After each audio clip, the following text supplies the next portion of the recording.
Kusakana kwatikuita zvekare pano paHatirare 263 pano pachange nchikuzivisai manews updates ezvo zviri kuitika munyika yedu yeZimbabwe.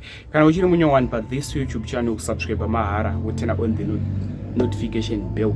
Varoi ndativei netsitsi. Varoi, kana uri muroi zvikuru kuti uri muberekiwo, ivaiwo netsitsi nevana vadiki. Ndine video randichakuisirai, video ndere mwana mudiki. Mwana mudiki uyu anga achitaura kuti ini ndinongonzwa mazwi ndototumwa kunzi enda unoroya ningi, ndotumwa kunzi chinja kuita kiti. Zvinotyisa zvinokatyamadza, nhasi ndava ndiri Tilda ndichida kukuzivisai nyaya iyi. So zvandichaita da kuisirai short clip video iroro motaura zvamunofunga comment section pamusoro penyaya iyi, pamusoro pevideo iri. Achitaura kuti ndinongonzwa mazwi ende ndakanzi ndisashandise zita rangu original. Ndakabvunzwa nevanhu kana nchiudza vanhu zita rangu ndivaudze zita refake raakapiwa nemadhimoni.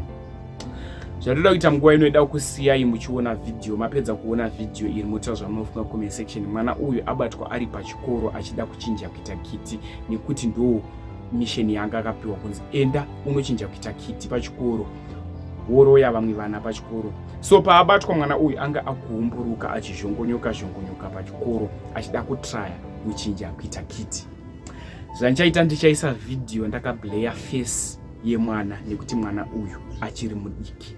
Ende mwana wechikoro abatwawo pachikoro akatoti musataure kumba kuti ndo zvandiri izvizvi nekuti ndinofa makanofumura kumba kuti ndiri muroi. Zvisinei video rino iri kutendera mastreets esocial media zvekuti video iri kuvabereki kwevana avava rakasvika video iri nekuti iri kutendera mastreets esocial media ende vanenge vakatoziviswa nematicha epachikoro apa nekuti vakabuda mastreets esocial media vachiti toda kuzivisa vabereki vako, isusu hatipedze nyaya idzi dzitega. Ende vamwe vana vechikoro havazodzidze zvakanaka ende unofanira kubatsirikana. Saka toda kuzivisa vabereki vako zviri kuitika mulife mako. That like this video sezvanambotaura kusubscribe mahara wotena on the notification bell ndatisvike 100,000 subscribers before the year ends.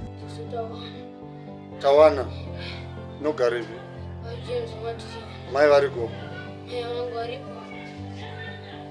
kubaba chii chiri kunetsa?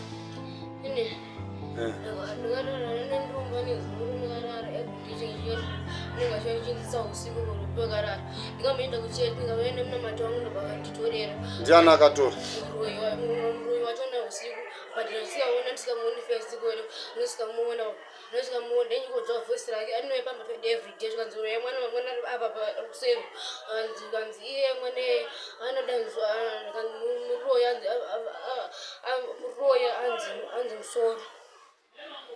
Skai wakamuroya? Inini ndavanaita zvozvo zvandingaenda kudziva ndikatenga muro tenganzwa musoro kabvaza ndapora nhasi. Saka variko kumba izvozvi mai? Saka iwo zvauri kuita pano ndezvipi izvi? Chii chiri kunetsa? Ndoda zvokuudziwa nevaroya kuti ita izvi? Ndikauzudza masikati musiku chinzi masikati kana una chikoro unonosvika chinovaroyesa vana vavo. Vamwe vana kana vadzidzisa unhu vanenge vachiita so sekiti so but usiri face yacho. Wakazodzwa madeko ukavata? Chinzi ukazviita nhasi kuno kuchikoro? Zvikanzi uzviite nhasi uende everyday uchienda mberi izvozvo. Nomwe mwana izvozvo usizviti kana usizviti panapa nhasi zvasiwa zviwana kupi zvawakuita ndizvo zvakataura navaroi izvozvo. Chinzi chiita izvozvo ita zvandiri kuteerera usaudza vabereki vako. Hanzwa kudza vabereki vako ndikutokuuraya zvokuti unonga usipo pano. Saka hauna kuvaudza vabereki vako? Vabereki handinakuvaudza. Saka apa haudi kuti vaudze?